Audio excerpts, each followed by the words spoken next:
kicked him out. Tito kicked him out. Good. So Croatia, not Croatia, Yugoslavia was a communist country, but it was not Soviet communist country. Mm-hmm. And this one, important, 1952 in Philadelphia, Pennsylvania, the first plastic lenses were fitted for a cataract patient. Cool. We can all appreciate that. All right, Rachel, we're running out of time, girl. Okay, and that's enough stuff. There's a lot of really good stuff, but we'll just do the weather. The temperature, 64 degrees, feels like 64 degrees, mostly sunny, with a high of 57 degrees. Perfect. And it's beautiful out. Okay, Bože blagoslovi Ameriku, and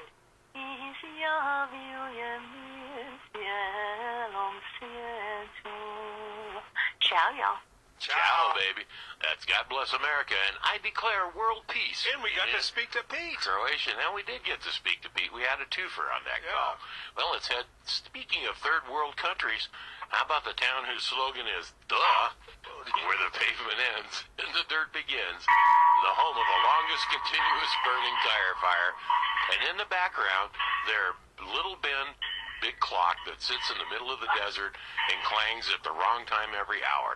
It's Silver Springs, and we're talking to Aaron. Hey, Aaron, What is up? You know, I can't get those to go at the top of the hour because you have commercials going on. Well, give us some money, we'll do it.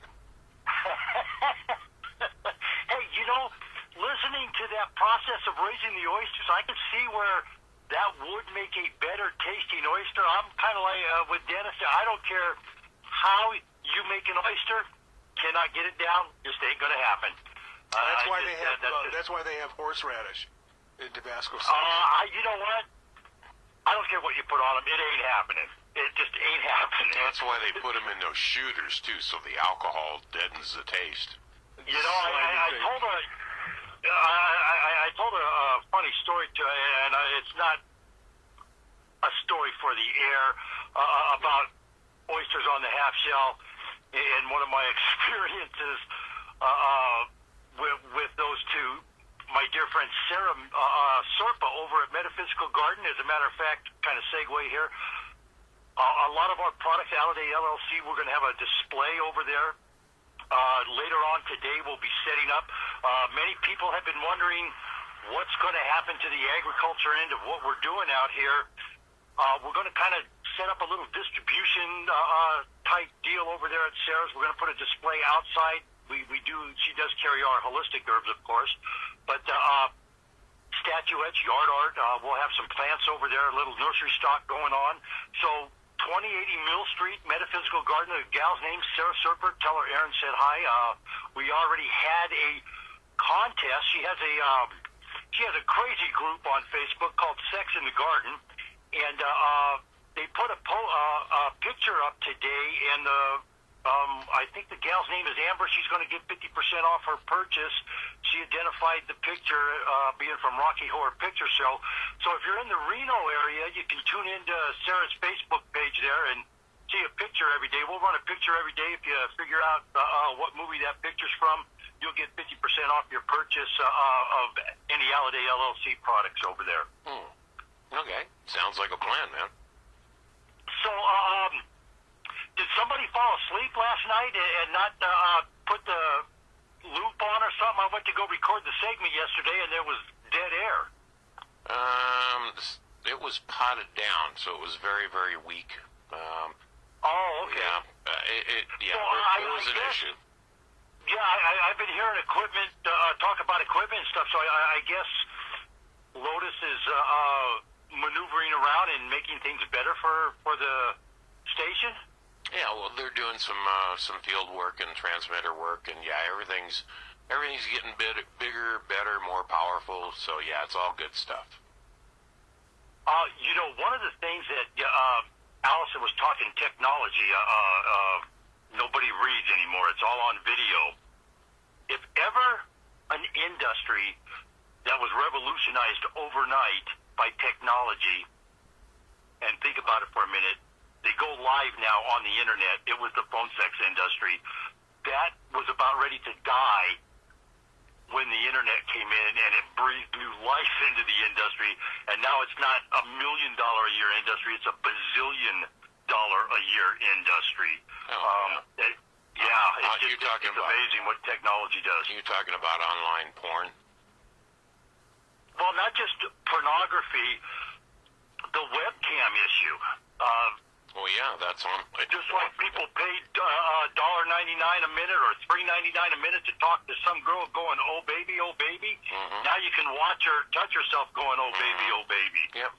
So, and I'm not sure what the fees are or anything there, but I was reading something on Business Insider about that, and they made a reference to that, and I was just like, I could see that, where an industry's getting ready to die, and then all of a sudden new technology breathes new life into it. Well, that's why VHS won out over Beta.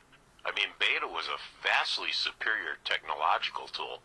VHS was cheap, but all the porn industry did videos on VHS tapes, and that's why VHS was the one that survived, and Sony Beta did not.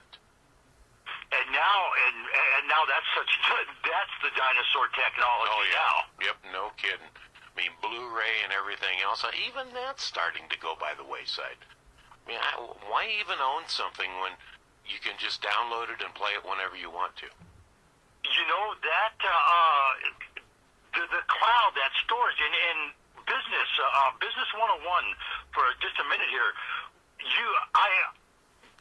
We take photographs in the property preservation industry, and that is massive amounts of data. It chews it up when you're transferring it, but you also have to store it somewhere. I don't know how many external hard drives I have with photographs on them from work we've done.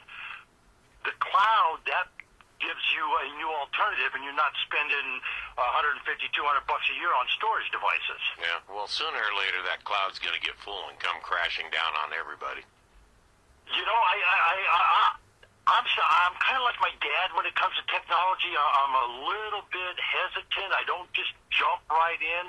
I understand it. I understand the theory and everything, but there's just still a lot of unanswered questions like, what do you mean you store it? You have all my information and I don't have it? Is that what you're trying to, And who owns it when it's up there?